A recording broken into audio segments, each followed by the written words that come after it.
that time of year again. Two football teams have made it all the way to the championship game, and I'm going to show you how to use Vedic astrology to see who's going to win.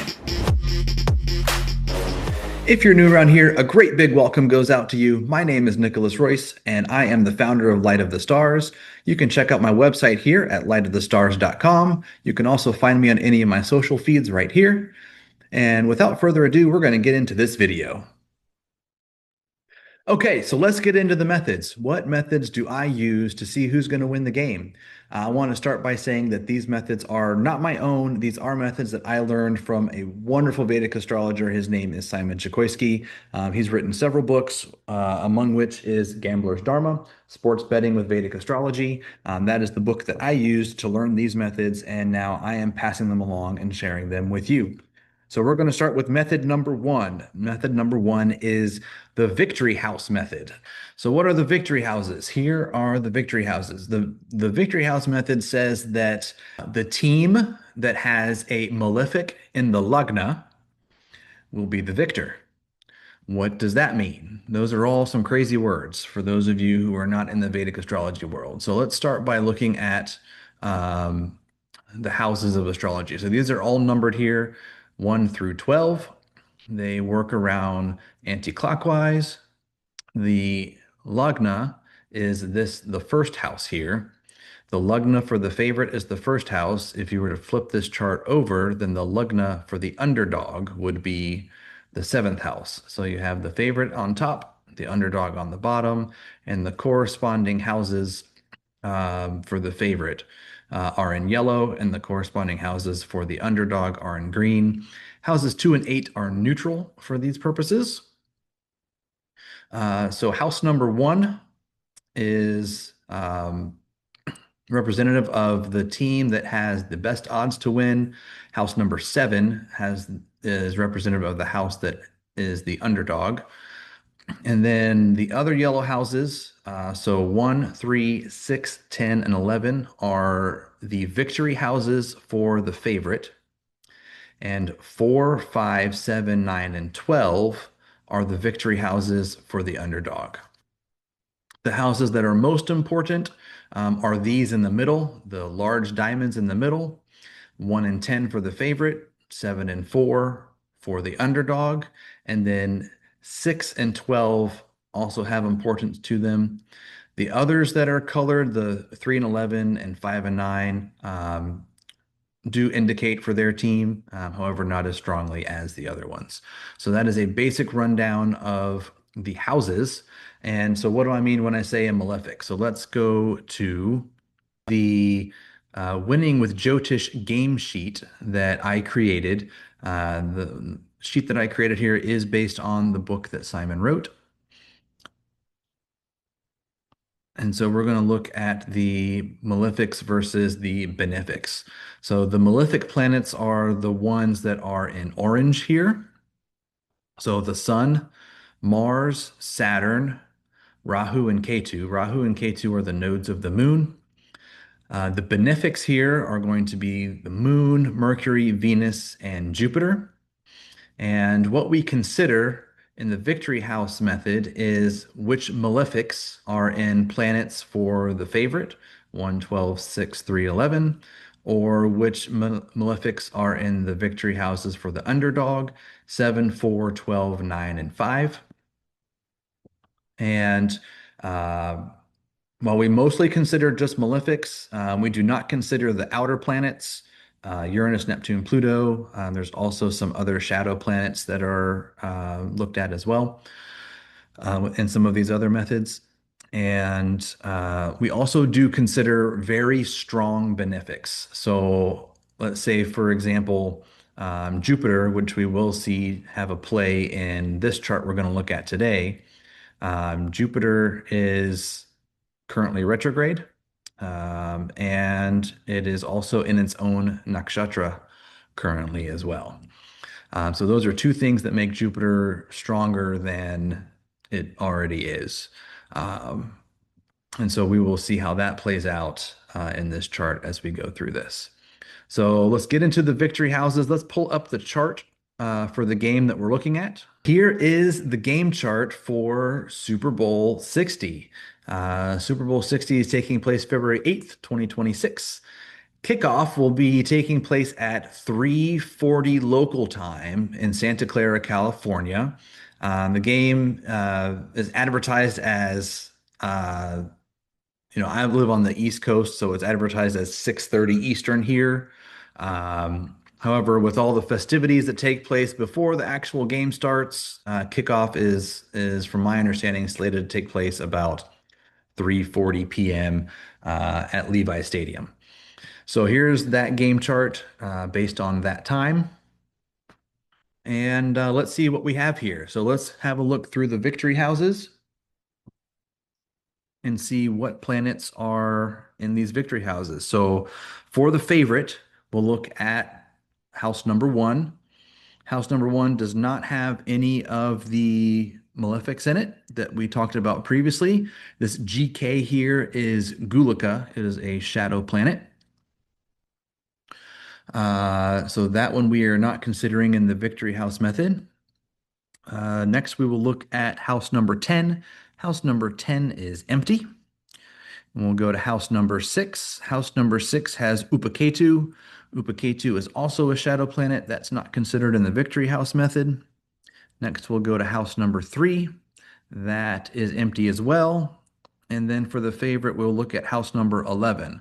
House number 11 does have Uranus here. Uranus will just have gone direct on February 3rd is when Uranus went direct. However, because it is an outer planet not visible to the naked eye, we do not consider it in the victory house method. So let's look at the underdog houses. We're going to start with underdog house number 7. Underdog house number 7 has two malefics in it that we are going to consider for the game. Pluto being an outer planet is not considered in the victory house method, but we do see Mars and the Sun. Mars and the Sun are both malefics that we will put down on our chart as being in a house for the underdog in the victory house method. To add to the strength of this placement, Mars is currently in Capricorn, and Mars is exalted in Capricorn. So Mars is going to get some extra points here in this victory house. Next, we'll look at house number 4. We do have the moon here. The moon is waning. We have gone past the full moon, and the moon is now waning. So that does take away a little bit of strength of the moon. The moon is in a Digbala position. Digbala is where it has positional strength. But because it is waning and falling away from the sun, then we are not going to consider it as a benefic in this chart. Next, we'll go to house number 12. House number 12 does have Jupiter. Jupiter is currently in the nakshatra of Punarvasu. Punarvasu is a Jupiter nakshatra, and Jupiter is also retrograde at this time. So being that it is in its own nakshatra and also retrograde, it does give it some added strength in the 12th house here. So we will consider this as a victory house for the underdog. We'll look at the other two houses, which are the ninth house. The ninth house does have Saturn as well. So we have Saturn in the ninth. That'll add some additional points to the underdog. And then we'll also look at the fifth house. Fifth house has Scorpio over here. This is empty, an empty house. So there's nothing going on there. So we do need to add some points for Saturn. Mars, the Sun, and Jupiter all get points for the underdog. So using the victory house method, we're going to get this totaled up here. And I've got my own little game sheet that I'm writing on here. And actually, let's fill it in on the page here, if this will allow me to do it. So we have Mars and the Sun here. The 12th house, we have Jupiter.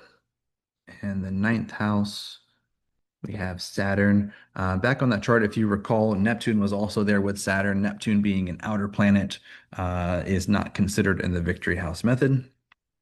So, as far as points go, let's look at points. The points values are over here. So we'll go up here for Victory House planets. 2 to 4 per graha. Graha is the Sanskrit name for planet. Graha means to grasp. So to grasp is to say what energy is being given off by those planets. And so, what kind of points are we looking at? 2 to 4, up to 4 if it's a powerful planet, about 2 if it's debilitated. So, let's look and see what we have back on as far as the strength goes. So, Mars is extremely strong. It is exalted in its placement in Capricorn. So, Mars is going to get a full 4 points. Jupiter is also very strong. It's retrograde and in its own nakshatra, so it's also going to get a full 4 points. The sun is sitting in the seventh house here. We're going to give that 3 points as a decently strong malefic. And then Saturn as well. Saturn is in its own nakshatra here in Uttara Bhadrapada, but we also need to look at that it's sitting in Pisces. Pisces is not a great placement for Saturn. Saturn is all about structure and discipline and boundaries. Sitting in Pisces, and Pisces is about boundlessness and the lack of boundaries. It's kind of a dreamscape there. Those two are not great energies together, so we will give Saturn 3 points. So we had Mars got 4, the Sun got 3, so we'll have 7 points there. Jupiter got 7 points. I'm sorry, Jupiter got 4 points, and then Saturn gets 3 points. So we've got a total of 14 points here. Now, as we're adding up these points, any points for the favorite are going to be positive points. Any points for the underdog are going to be negative points. So in this case, we've got a negative 14 points in the victory house method between these two sides. So let me see if this will allow me to place a negative number in Excel. See if I can do that. There we go. All right, so we got minus 14 points for the victory houses. We have 0 points for the favorite, minus 14 for the underdog. So the early indication is that we're looking at a New England victory, just looking at the victory house method. We've got lots of other methods to go through here, and so we'll take a look at each of those, and let's move on to the next one. So the next method that we're going to look at is looking at the D9 chart. The D9 is the Navamsha chart.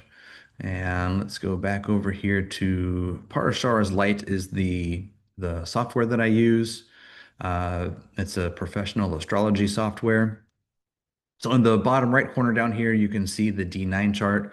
In the D9 chart, what we're primarily looking at is the first house, the seventh house, and maybe sometimes the 10th and fourth houses. In this case, we're going to go through this fairly quickly, simply because the chart is indicating nothing as far as how this match is going to turn out. How this method works, though, just so you know, is we look at the cusps of the first and seventh house. The cusp is determined here. This is the ascendant. The ascendant is at 25 degrees, 8 minutes of Cancer. So that is where the first house cusp is located. And if there are any planets that are within 2 degrees of that cusp, either in the first house or in the seventh house, and then in this, for the D9, we also use 2508 in this example for the 10th house and the fourth house. If there are any planets within 2 degrees of that cusp, then those are considered for the side that they are indicating. In this case, if we look at Jupiter, Jupiter is at 21 degrees 43 minutes in the 10th house, which would be indicative for the favorite side. However, if we look at the orb, how close it is to the cusp, It's not within that 2 degrees. Sometimes with Jupiter, you can extend that to 3 degrees, but even if we were to do that, it's still outside of the orb of this. So we're not going to consider Jupiter for the D9 here. So with that, we will move on to our next method. And the next method that we are going to look at is Shubhakatari Yoga and Papakatari Yoga. And so you're like, okay, what are those words? Oh my gosh, what does that mean? So Shubhakatari Yoga, SKY, we'll call it for short, is the good scissors yoga. And what do I mean by good scissors yoga? The way that Simon describes it in his book is as having guardian angels on your side. So if your goal for the favorite is the first house and the goal for the underdog is a seventh house, Shubhakartara Yoga would have a benefic planet in the second and 12th houses guarding your goal. So if you have a benefic in the 12th and a benefic in the second, then you have a Shubhakartara Yoga or SKY for the favorite.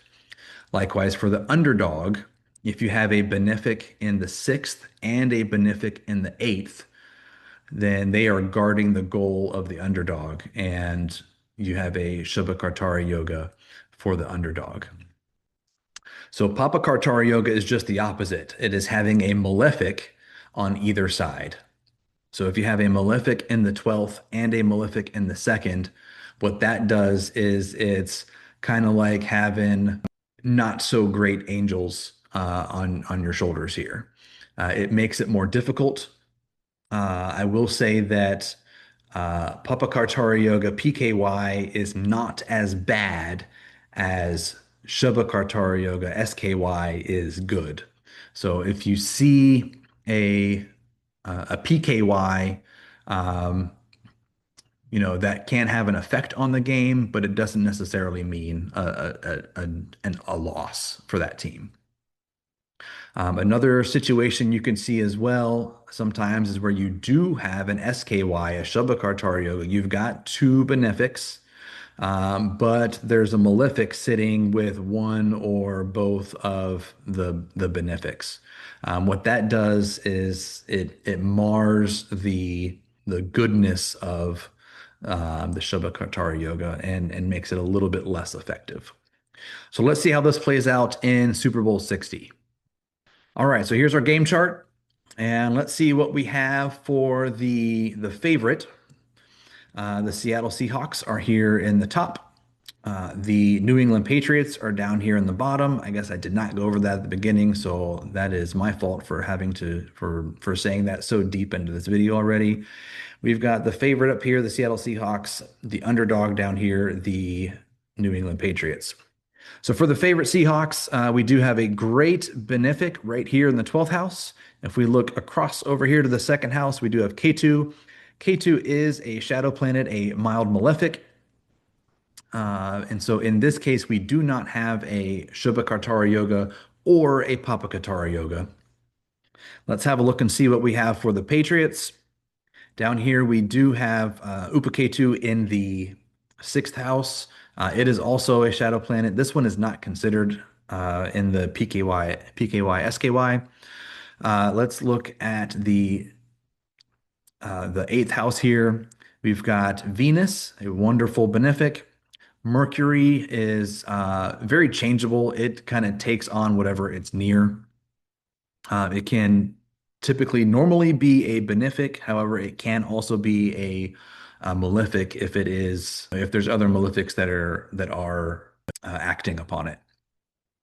We've got Rahu here. Also, it's the other part of the nodes, this nodal axis here. Rahu is a malefic as well, also a shadow planet. It's not having a super effect. There is no SKY or PKY for this game at all.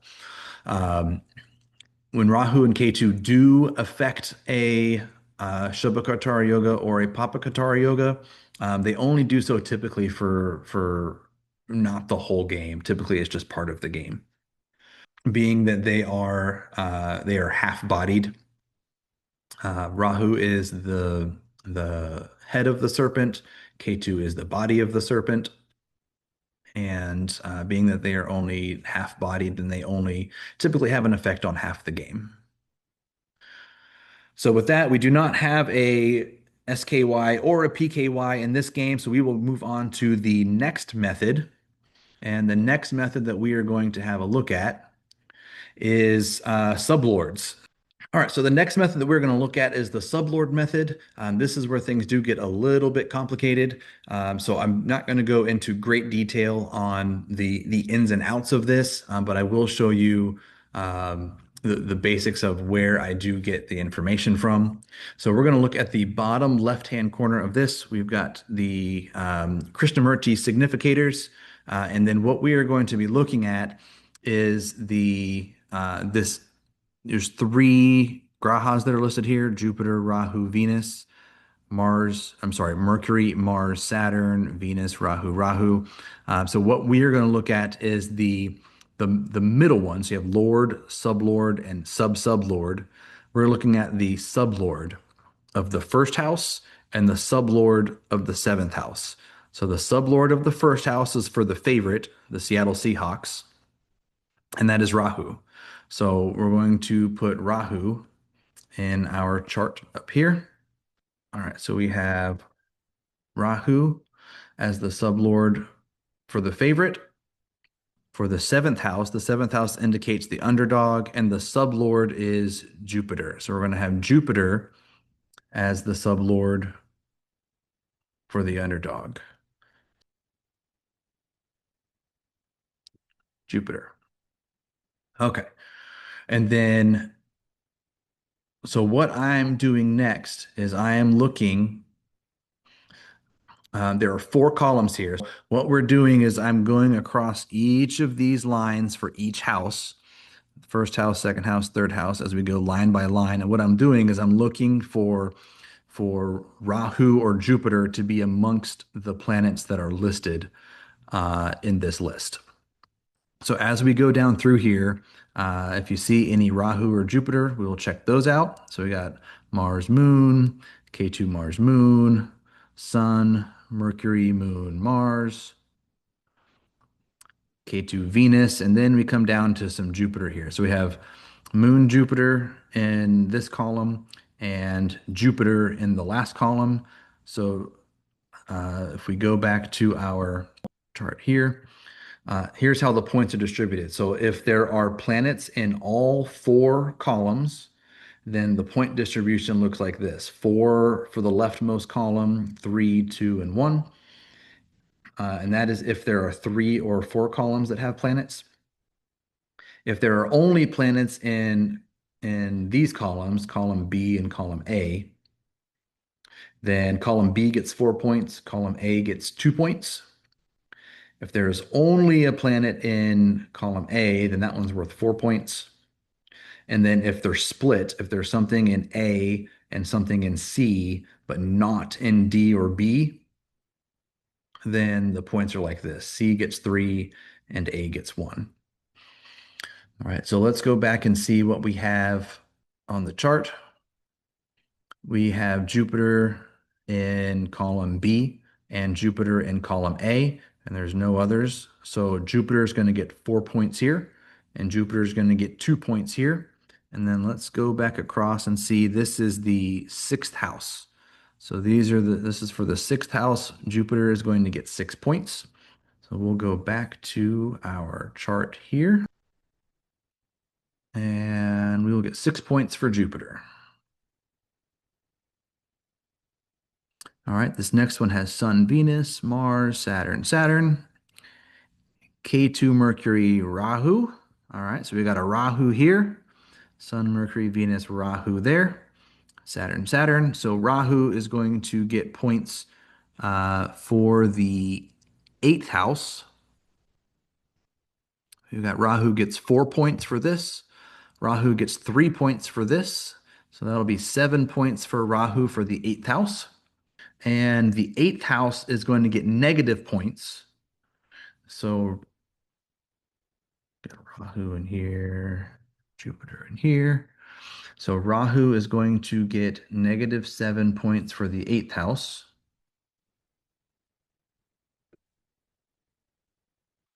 All right. At the ninth house, we have Saturn, Saturn, Saturn, Saturn. 10th house, we have Moon, Jupiter, and Jupiter. So Jupiter is going to get another 6 points, 4 points. I'm sorry, yeah, 4 points here, 2 points here. So another 6 points for Jupiter for the 10th house. Let's go back to our spreadsheet and plug that in.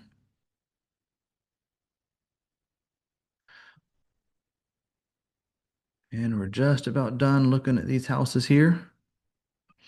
Next, we have Sun, Venus, Mars for the 11th.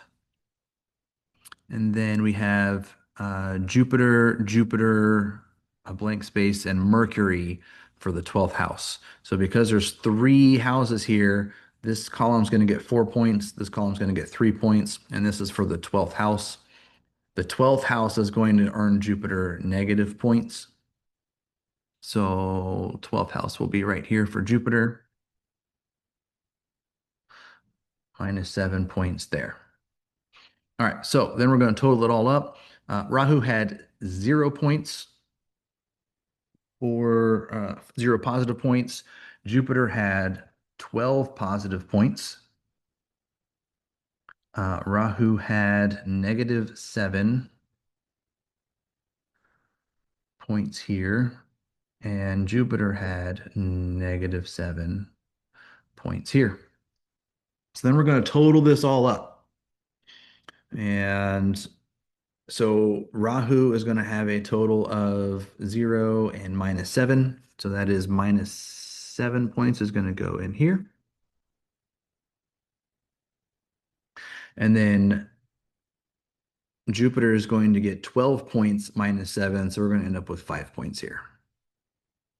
So what we're looking at is the difference between the favorites points and the underdogs points. And in this case, the difference is 12.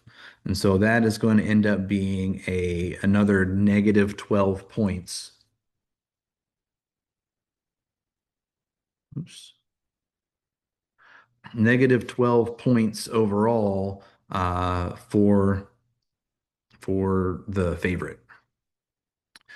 So down here, we'll be able to put those in. Actually, we'll go ahead and put those in here. We had minus 12 for sublords. We had minus 14 for victory houses.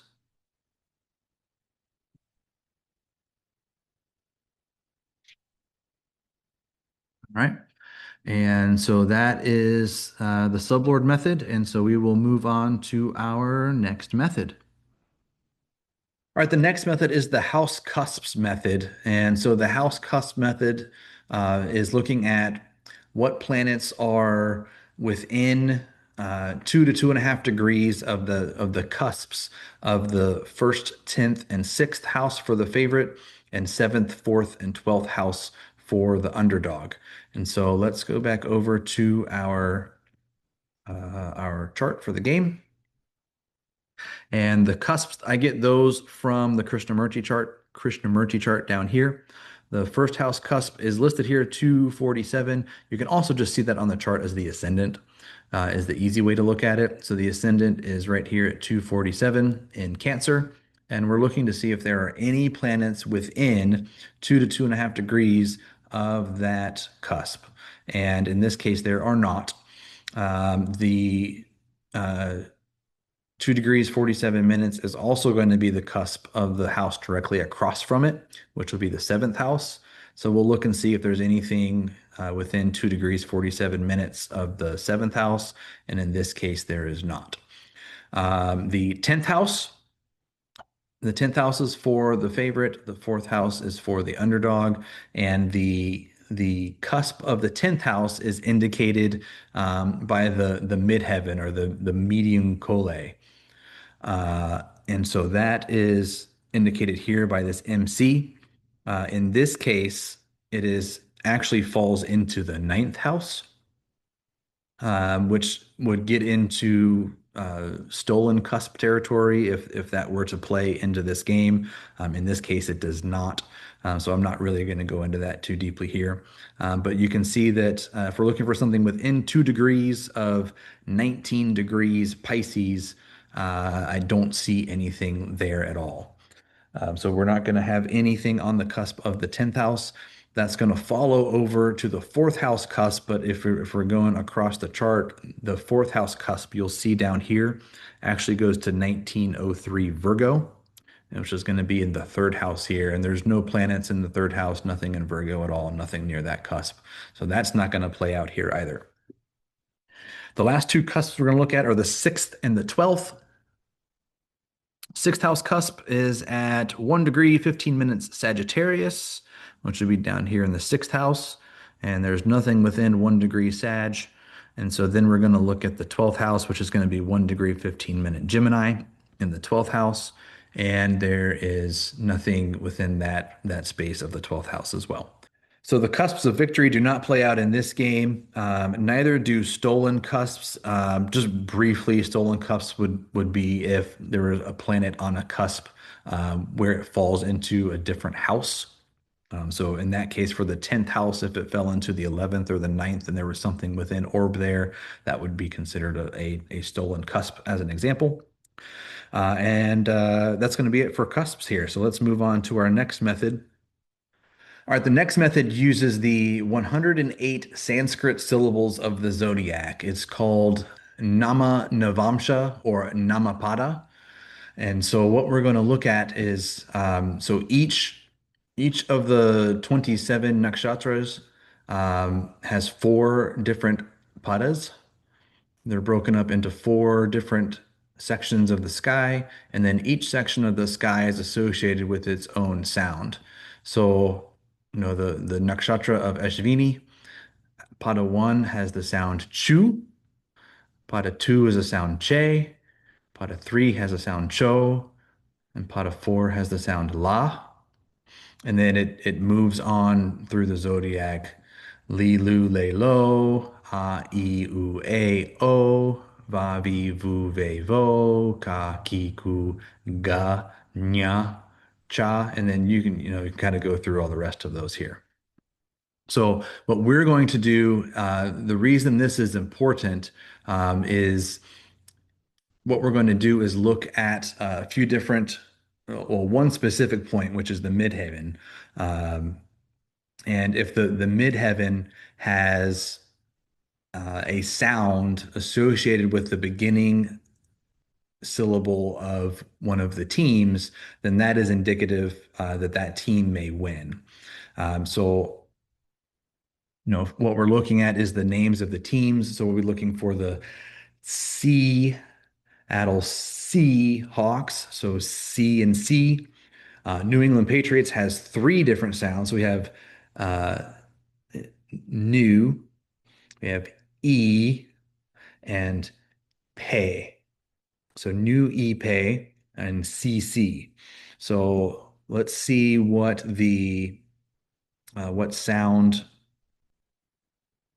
the midheaven has for us. Midheaven is located at 19 degrees Revity. So let's look and see. And then another resource that I use, I'll show you here, is Popular Vedic Science. Popular Vedic Science is a great resource for seeing the degrees of the four padas. Each pada is 3 degrees and 20 minutes. But if you're new or you're just learning some of this stuff, you can use some other resources to verify your information. So Revity, we're looking for 19 degrees is going to be the first section of Revity. So let's go back over to our chart. And we'll find Revati is the last nakshatra.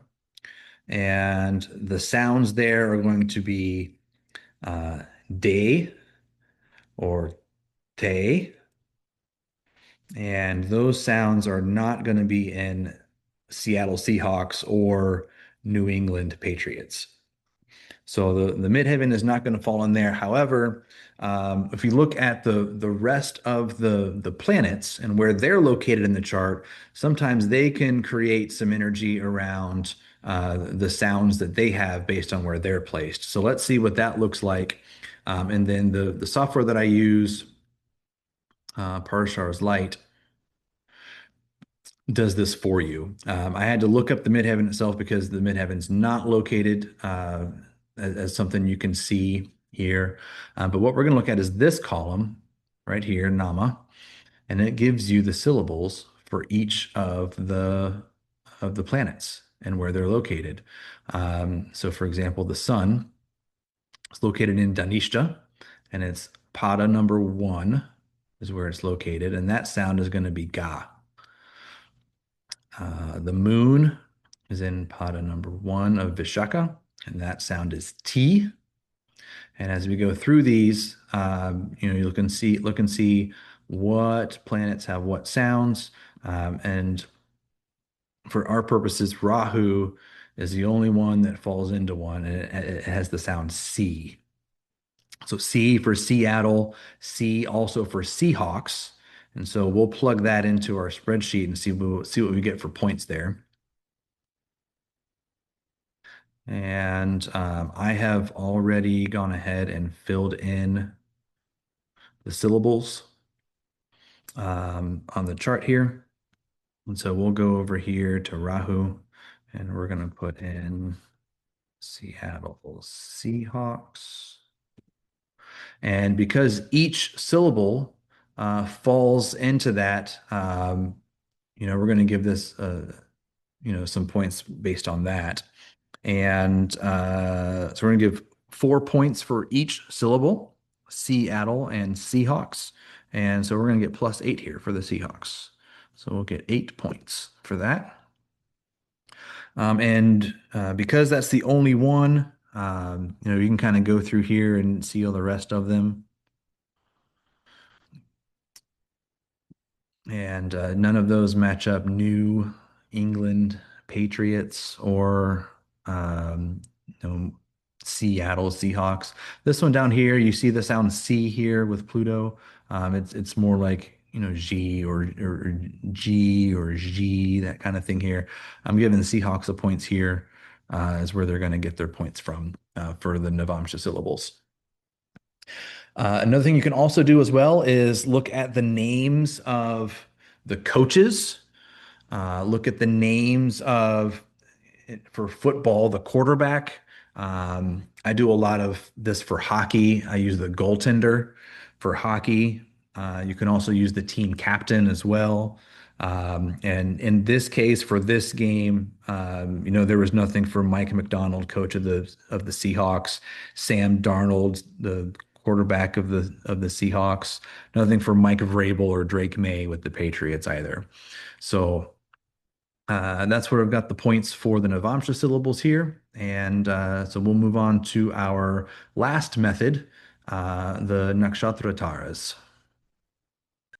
So the Nakshatra Tara method, what we're looking at is fixed stars in the sky. So when you think about the grahas, the planets, those are all moving in the sky. The Nakshatra Taras that we're looking at are the fixed stars in the sky. And if one of those planets falls within, in this case, 1 degree, has to be very, very, very tight orb, 1 degree of a fixed star, then that can have an effect, positive or negative, on the outcome of the match. So let's see how that plays out for Super Bowl 60. All right, so with the Nakshatra Tara method, we're going to look at the location of planets in relation to fixed stars. And we're only going to do that for some very specific places, for the first, 10th, 7th, and 4th cusps and lords of those houses. So as we look at, we'll start with the first house. So we're looking for the lord of the first house and the cusp of the first house. And so the lord of the first house is the moon. So Cancer is ruled by the moon. So we'll look at the moon over here. And the moon is located at 20 degrees Libra. And so we'll look and see if there's anything near 20 degrees Libra as far as fixed stars go. And these are the fixed stars that are highlighted in Simon's book. is what I'm using here. I do highly recommend that you purchase his book, give it a read. I got mine from Amazon. You can also get it through his websites. So spirittype.com is one of his websites. Decodingvedicwisdom.com is another one of Simon's websites. Um, and yeah, he's got some great programs, great stuff. He is a wonderful astrologer. Spent some time teaching at the Ayurvedic Institute in New Mexico. Um, and so, yeah, I love Simon. He's a fantastic astrologer. So let's look at 20 degrees Libra. And you want these to be within 1 degree. And so we have Vishaka here, 21 degrees Libra. So the moon is within orb of this fixed star, which is Zubin El-Ganubi. And so what type of effect does this have on the game? This has a positive effect for the indicated team. In this case, that's the Seattle Seahawks, since we're looking at the cus or the Lord of the first house. This will have a positive effect for the Seahawks. So we'll give them their points for that. And then if we look at the the points, you get 4 to 8 points for Nakshatra Tara. Um, I'm giving the moon placement here. I'm giving it 5 points. Moon, 20 degrees.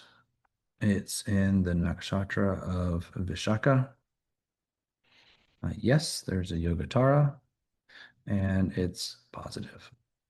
So we're going to give 5 points. I'm going to give them here. I'm just going to put 5 here for the 5 points. And then we'll see, let's go to the cusp of the first.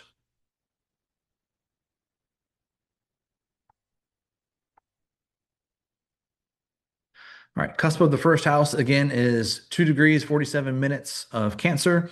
There is nothing within 1 degree of that. Next, we'll look at the 10th house, 19 degrees. If we look at the cusp of the 10th, 19 degrees of Pisces, there's nothing within 1 degree of that. Lord of the 10th house, Lord of Aries is Mars. Mars is at 18 degrees, 51 minutes of Capricorn. If we go back to the Nakshatra Tara chart, there is nothing within 1 degree of that. So then we'll look at the underdog, the seventh and the fourth houses. So Lord of the seventh, Capricorn Lord of the seventh is Saturn. Saturn is at 5 degrees Pisces. There is no fixed star located there. Cusp of the seventh is going to be that 2 degrees 47 minutes, and there's nothing located there. Lord of the fourth house is going to be Venus, and Venus is located at 4 degrees of Aquarius. There are no fixed stars to put in play here. And then lastly, the cusp of the fourth house, which is going to be up here in Virgo. Nothing on the cusp up there. So the only one that we have for this game is the moon sitting as the lord of the first house. It is near a fixed star. So we did get points for that. And then that is the final method of how I put these together. So let's add up the points and see what this all looks like. So as we come down here, we'll put our 5 points in for Nakshatra Tara, and then we're going to add everything all up. So Seattle gives themselves their own 13 points here. And then the New England Patriots had, their own 14 points for Victory House and their own 12 points for Sublords. And so when we total this all up, what we end up with is minus 13 points. And so, based on the astrology, based on these methods that I've used here, the team that will win Super Bowl 60 will be the New England Patriots. So we'll put our pick in here.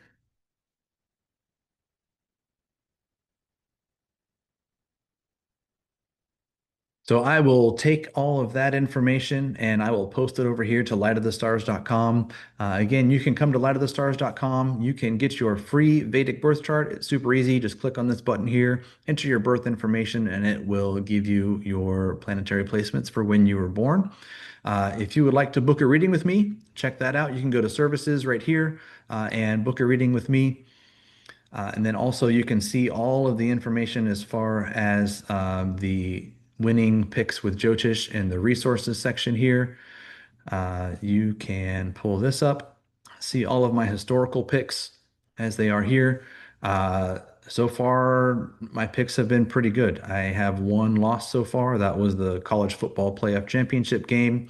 And then I've got no, 9-1, and then I've got another one that I won just the other night that I haven't posted on here yet. So 10-1 is where I'm at right now, and that's all just based on what the astrology says who's going to win the game. So if you're interested in checking this out further, leave a comment, like the video. You can subscribe to my page to see more content like this. I'd love to hear from you all, and thanks so much for watching this video. And until the next time, keep looking up.